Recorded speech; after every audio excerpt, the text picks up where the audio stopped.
Hello viewers, আসসালামু আলাইকুম সবাইকে। আশা করি সবাই অনেক ভালো আছে। আজকের ব্লগটা হয়তো একটু বড় হয়ে গিয়েছে, কিন্তু আজকের দিনটা এত সুন্দর ছিল যে কিছু তোমাদের সাথে শেয়ার না করে পারলাম না। ছিল আমাদের ঈদের পঞ্চম দিন। আলহামদুলিল্লাহ, এই বছর নিউজিল্যান্ডে আমাদের ঈদের আনন্দ যেন পুরো 7 দিন জুড়ে চলেছে।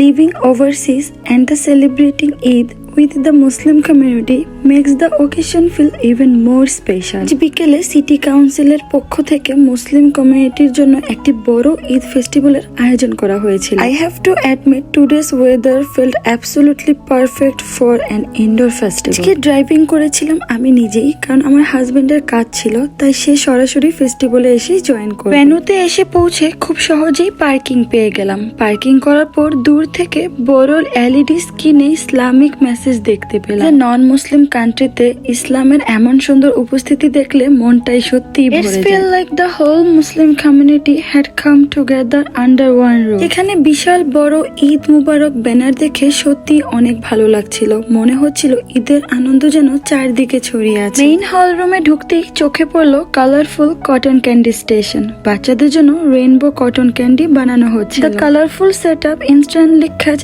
everyone's attention. চারপাশে লাইটিং, ডেকোরেশন আর ঈদ মুবারক ব্যানার গুলো দেখতে এত সুন্দর লাগছিল যে বারবার চোখ চলে যাচ্ছিল সেই দিকে। পাশে একটি ছোট্ট স্টেজ ছিল, সেখানে বিভিন্ন অ্যাক্টিভিটিস চলছিল। Entertainment show and family activities এরও ব্যবস্থা ছিল। বসার জন্য সামনে পেছনে অনেক টেবিল সেট আপ করা ছিল, আর মাঝখানে ছিল বাচ্চাদের জন্য বিভিন্ন রাইড। বাংলাদেশে আমরা অনেক ধরনের রাইডস দেখে অভ্যস্ত, কিন্তু ক্রাইস্টচার্চে এই ধরনের রাইড সবসময় একটা দেখা যায় না। ঈদের সময়গুলো এগুলো পেয়ে বাচ্চারা খুবই হ্যাপি হয়ে যায়। প্রথমে চোখে পড়লো হেলিকপ্টার রাইড। ছোট্ট একটা রাইড হলেও দেখতে খুব সুন্দর লাগছিল। পরে আমার ছেলেও এই রাইডে উঠেছে। তার পাশেই ছিল হর্স রাইড। আমার মেয়ে নূর এই রাইডটা খুব মজা করে এনজয় করেছে। The kids smile and love was probably the best part for the whole event. তারপর দেখলাম বাম্পার কার স্টাইলের রাইড, কিন্তু এখানে লাইনের এত ভিড় ছিল যে নূর আর উঠতেই পারে। Sometime the queues are longer than the ride itself. এরপর ছিল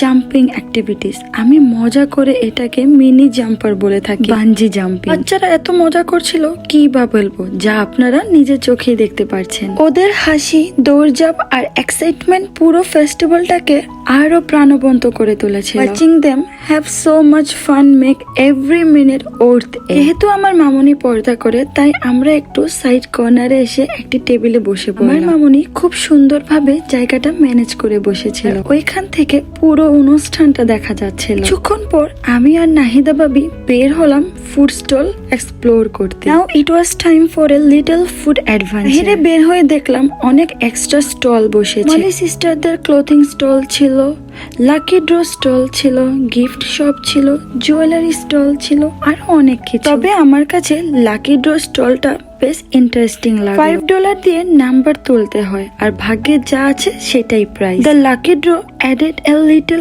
extra excitement to the day. Jewellery স্টলে এত সুন্দর স্টোন কালেকশন দেখে অনেক ভালো লাগছিল, কারণ এই ধরনের জুয়েলারি আমার খুব পছন্দ। অ্যাজ এ গার্ল আমার কিন্তু জুয়েলারি কালেক্ট করতে খুবই ভালো লাগে, কারণ এক এক ড্রেসের সাথে এক এক জুয়েলারি করলে আমার বেশ পছন্দ। থেকে বেশি আমাকে অ্যাট্রাক্টেড করে আপনার ফিঙ্গার রিং এন্ড কিছু ব্রেসলেট। তারপর পারফিউম স্টলও ঘুরে দেখলাম। সত্যি কথা বলতে এই অ্যারাবিয়ান পারফিউমের স্মেলটা আমার বেশ পছন্দ।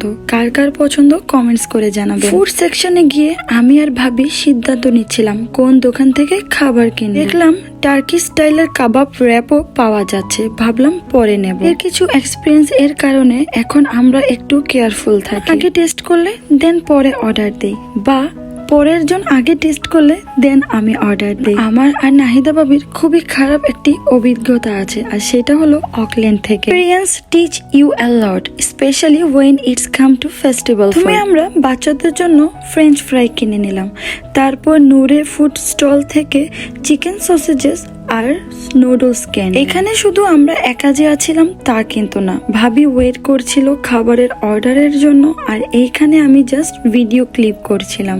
আমরা দুইজন একটু ভিডিও করে নিলাম। আমাদের হাতে কিন্তু আমাদের ফ্রেঞ্চ ফ্রাইটাও চলে এসেছিলাম। একে একে অনেকেই কিন্তু ফুড স্টলে চলে এসেছে, কারণ এখন হয়তোবা ফুড ব্রেক। খাবার নিয়ে যখন ভিতরে ফিরলাম তখন দেখলাম বাচ্চাদের খাবারের দিকে কোনোই আগ্রহ নেই, তাদের মাথায় শুধুই রাইড আর manuals. The kids were having their time of their life. আমাদের সাথে শাহাদাত ভাইও ছিল, তোমরা ওনাকে ব্লগে অনেকবার দেখেছো। যখনই কোথাও যাই একসাথেই বসি, গল্প করি আর সময় কাটাই। Good friends always make every event মোর এনজয়েবল। আমার মামুনি বাসা থেকে স্পেশাল মশলা টি বানিয়ে এনেছিল।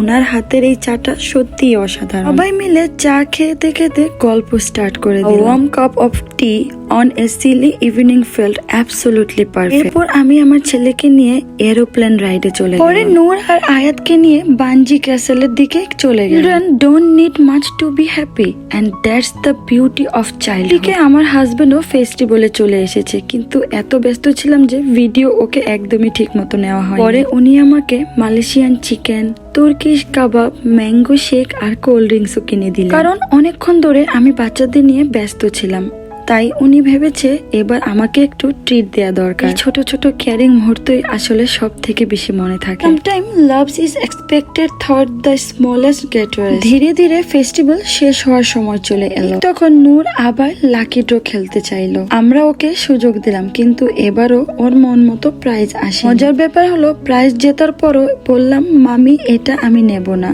আর তুমি এটা ভাইয়াকে দিয়ে দাও। হওয়ার সময় দেখলাম অনেক নিউজিল্যান্ড পুলিশ ডিউটিতে ছিল। দেখে সত্যি ভালো লাগে যে মুসলিম কমিউনিটির সেফটি এন্ড সিকিউরিটিকে এখানে কতটা গুরুত্ব দেওয়া হয়। ওখানে রাত হয়ে গিয়েছে, তাই আমরা সবাই বাড়ির পথে রওনা দিই। It was one of those days the leave you with in a grateful heart. তো এই ছিল আমাদের ক্রাইস্টচার্চ ঈদ ফেস্টিভ্যাল 2026 এর কিছু সুন্দর মুহূর্ত। করি আজকে আমার ব্লগটি তোমাদের ভালো লেগেছে। দেখা হবে নেক্সট ব্লগে। আল্লাহ হাফেজ।